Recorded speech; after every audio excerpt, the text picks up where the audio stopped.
That detail alone makes the story unusual. Because in every stadium the Dodgers enter, in every practice session and warm-up and dugout exchange, there are always eyes on Ohtani. Cameras find him instinctively. Teammates glance toward him. Opponents track him even when he's standing still. It is the particular gravity of his presence, this unavoidable pull that his existence on a baseball field creates in everyone around him.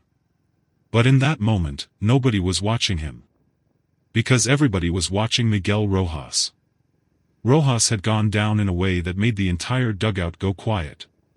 Not the loud, dramatic quiet of a crowd holding its breath. The specific, cold quiet of people who understand baseball well enough to recognize when something is genuinely wrong. He hadn't been hit by a pitch. He hadn't collided with another player. It was the kind of injury that sometimes looks minor from a distance and turns out to be anything but. The kind that arrives without warning and without a clear cause and sits in that frightening middle ground between serious and catastrophic until someone with knowledge assesses it properly. The training staff was moving. Teammates were rising from the bench. Cameras were zooming toward the infield where Rojas had stopped. And in the middle of all of that organized concern, before the trainer had fully crossed the foul line, before the manager had reached the top step, Shohei Ohtani and Yoshinobu Yamamoto were already there. Crouched beside him. Hands moving with a calm and a purpose that stopped several people in their tracks. Miguel Rojas would later say, voice carrying the weight of genuine gratitude, that he didn't think Ohtani was so good at first aid. And that if it weren't for him and Yamamoto, the story might have ended very differently. Rojas is not a player who asks for help easily. That is important context. He is a veteran in the fullest sense of the word, a shortstop who has built his career not on spectacular athleticism but on something harder to quantify and more difficult to sustain. Intelligence. Preparation. The kind of quiet leadership that doesn't announce itself but holds a clubhouse together in ways that never appear in a box score. He has played through discomfort before. He has made the calculation that most veteran players make, the one where you weigh what the team needs against what your body is telling you and sometimes choose the team. He is not dramatic about his physical state. He doesn't broadcast pain. So when Rojas went down and stayed down, the people who know him understood immediately that this was real. This was not a precautionary pause. This was something that had his full, undivided, involuntary attention. He would describe it later as a sharp, specific sensation that arrived without warning and radiated in a direction he didn't like. The kind of pain that creates instant uncertainty about what comes next. About whether next means later that inning or next week or something longer and more complicated. In those first seconds on the ground, Rojas admitted, his mind went to a place that athletes try never to visit. The injured list. The timeline. The return. Everything that disappears when your body decides to have a conversation you weren't ready for. Ohtani reached him before he'd finished processing any of that. Rojas would later say he was still trying to assess his own situation, trying to determine through the fog of sudden pain exactly what he was dealing with, when he became aware of a presence beside him. He turned his head slightly. And there was Ohtani, crouched low, already asking something through his expression that his limited English and Rojas's limited Japanese made difficult to translate into words. But the hands communicated clearly. Ohtani's hands moved with a confidence and a gentleness that Rojas described as immediately calming. Not aggressive. Not uncertain. Purposeful. He touched the area Rojas was guarding with an instinctive protectiveness, applied a specific, measured pressure, and assessed something. The way someone assesses something when they know what they're looking for. Yamamoto arrived seconds later. And what happened next was conducted almost entirely in a language that wasn't English and wasn't baseball. It was something older and more fundamental. Two people helping a third. Quietly. Efficiently. Without performance or hesitation. The trainer arrived to find Rojas already slightly more composed than he had been 30 seconds earlier. Already breathing differently. Already less in the grip of that first terrifying wave of not knowing. And the trainer, who would later acknowledge what he found when he got there, looked briefly at Ohtani with an expression that asked a question without words. Ohtani simply moved aside. Let the professional take over. Said nothing about what he'd done. Went back to the dugout like nothing had happened. It was weeks later, during a media session that had started as routine, that Rojas brought it up himself. Nobody prompted him. Nobody asked specifically about that moment. A reporter had asked a general question about team chemistry, about what makes this particular Dodgers group different from other rosters Rojas had been part of. He answered thoughtfully, talking about preparation and professionalism and the standard that the organization maintains. And then he paused. And something shifted in his expression. The practiced, media-trained composure softened into something more unguarded. "There's something I want to say," he began. "Something I haven't talked about publicly." The reporters in the room adjusted.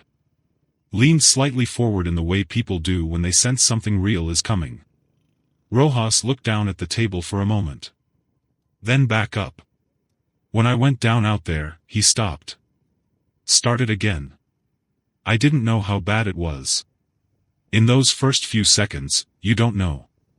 You're just in it. And before anyone else got to me, Shohei was there. And Yoshi." He shook his head slightly. Not in disbelief. In something closer to lingering wonder. "I didn't think he was so good at first aid. I genuinely did not know that about him. And in that moment, it mattered more than I can really explain." The room stayed with him. Nobody rushed to ask a follow-up. Because Rojas wasn't finished, and everyone could tell. What he did, what they both did, it was calm. It was specific. It wasn't just two guys coming over to pat my shoulder and look concerned. They were doing something. Ohtani especially. He knew where to put his hands. He knew how much pressure to apply. He spoke to Yoshi in Japanese and Yoshi said something back and they made a decision together about what to do before the trainer even arrived. Rojas paused again.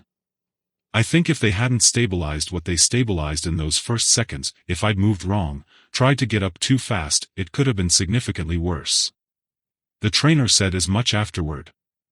He said whatever had been done in those first moments had helped. His voice was steady but carried weight. The weight of someone describing a debt that can't quite be fully repaid. I might have ended up on the injured list. The timeline could have looked very different. And instead, I was back within days. I think about that. He looked directly at the reporters. I think about who was there first. And why that matters. When Ohtani was asked about it, his response was characteristically understated. He listened to the question through his interpreter, nodded once while it was being translated, and then answered in the measured way he always answers personal questions. As though the experience belongs more to the person it happened to than to him. As though his role in it was simply what anyone would have done. "I was close when it happened," he said quietly. "I just went to him. You go to your teammate." He paused. "In Japan, we learned some of these things. First response. How to help before help arrives. I learned it seriously when I was younger. I never thought about using it here." He said nothing else about it. Didn't elaborate on where he'd learned it or how rigorously he'd pursued that knowledge or what specifically he'd done when he reached Rojas. Just, "I learned it when I was younger. I went to my teammate." The simplicity of it was somehow more striking than any detailed explanation could have been. Because it revealed something about how Ohtani organizes his understanding of himself and his responsibilities. The first aid knowledge wasn't something he'd filed away as a curiosity or a hobby. It was something he carried. Something he considered part of what it means to be prepared. To be, in the fullest possible sense, ready for whatever a day might require. Yamamoto, when asked separately, smiled in that quiet way he has. He is not a player who seeks attention even when attention is available to him. He spoke briefly, carefully, in a way that honored what had happened without overstating his own contribution. "Shohei knew what to do," Yamamoto said simply. I followed his lead. When Shohei moves with that kind of certainty, you trust it. He thought for a moment. Rojas-san is important to this team. Important to how we play. I think we were both just glad we could help." He left it at that. But the phrase stayed. When Shohei moves with that kind of certainty, you trust it. It was an insight that applied to more than that moment on the infield grass. It applied to everything Ohtani does inside the lines and beyond them. The way he exists in this team and in this sport, with a completeness and a sureness that extends far beyond what anyone originally anticipated. Beyond batting and pitching. Beyond stats and records. Into the human spaces where teams actually become teams. Rojas returned to the lineup faster than the timeline initially suggested. He moved well. He played well. He said little about the injury except that he felt good and the team needed him and he was glad to be back. But in a quieter moment, away from the formal press availability, he said one more thing about Ohtani and Yamamoto.